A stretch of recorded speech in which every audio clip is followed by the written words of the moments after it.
Never waste a good crisis. And when it comes to the economic crisis, don't waste it when it can have a very positive impact.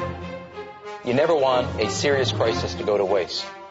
The way we're going to win over the long term is not just militarily. We've got to win over hearts and minds. And what that means is we've got to invest in countries that have no educational infrastructure, have no means for young people to get ahead. We've got to give them a stake in creating the kind of world order that I think all of us would like to see. Stay tuned for politics and religion.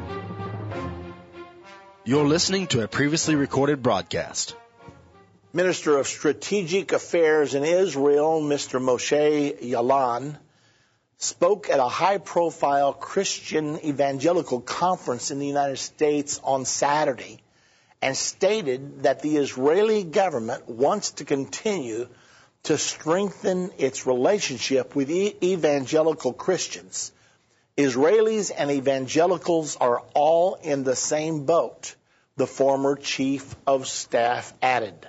That's been a real interesting thing, the development of this special relationship between evangelicals and Israel, especially at a time when some of your old line Christian denominations have actually become enemies of the state of Israel. The Presbyterians recently divested themselves of investments in the nation of Israel because they believe Israel is doing the wrong thing. Well, at the very same time, evangelicals are diametrically opposed to that stance, saying, we're watching a miracle right now. We are watching the rebirth of the nation of Israel as it was prophesied in the book of Ezekiel 2,500 years ago, Ezekiel chapter number 37.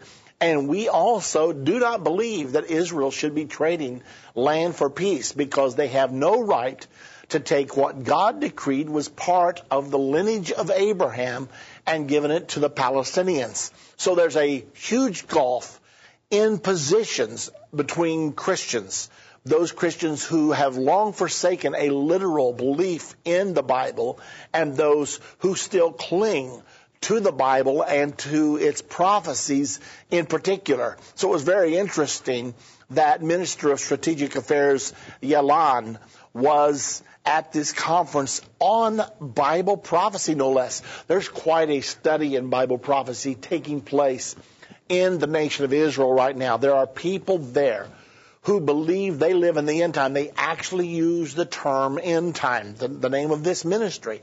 They use it in the nation of Israel right now, and many of them, especially those who really study their scriptures, believe that they're watching the days of redemption. That's the reason that they have worked so hard and invested so much money in recreating all of the utensils, all of the vessels that will be needed to resume the Old Testament administration of the temple, just like they did in the Old Testament.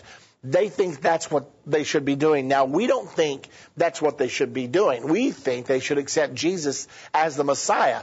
But that doesn't mean that we don't love them, because we know they are going to accept Jesus as the Messiah very soon now. In the meantime, we've got to allow God's plan to work its course. And so here we are with this very special relationship. I have a special relationship with Israel. I go there every single year. And the reason I do is because I know that God's got great plans for the near future. I take a tour to Israel every year, and it's always such an incredible and exciting time.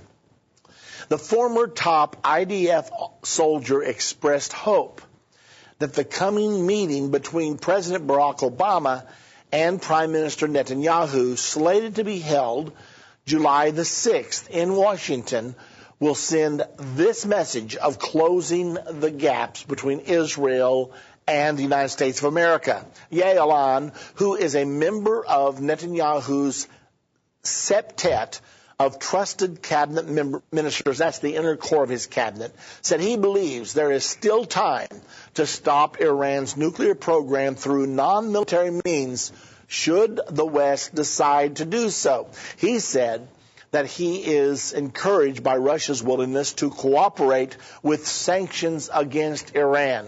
Well, that shows you that Mr. Yalon does not really have much of an understanding of the prophecies of the Bible, or he would not be encouraged by Russia's willingness. He would know from the prophecies that Russia is going to end up in perfect alliance with Iran, and together they are going to invade Israel at the time of the Battle of Armageddon. This is all prophesied one chapter after the prophecy about the rebirth of the nation of Israel. That's in chapter 37 of Ezekiel. Chapter number 38 specifically states that Russia and Iran, calls Iran Persia, but that's Iran's ancient name. Iran was called Persia until about 60 or so years ago. So the Bible prophesies they will come down together against Israel at the Battle of Armageddon. So even though he sees some encouragement in what's just happened, with Russia willing to allow a little bit more sanctions, which isn't really going to hurt Iran anyway, he's encouraged by that. Well, I'm not so encouraged by that as I am by this report. It is absolutely astounding to see terminology used in the prophecies of the Bible 2,000 years ago being used in our news today. This is God's way of reminding us that He foreknew the events of our time long before they ever occurred. The Bible prophecies quoted in this day's news. Stay tuned for politics and religion. Look, there are two things I don't discuss: politics and religion. In my house, we don't talk about politics and we don't talk about religion. I'll talk to you about anything except politics and religion. I never talk about politics and religion. Politics determines how we'll live here on earth. Religion determines how we'll live forever. I'm Irvin Baxter. I think it's time we talk about it.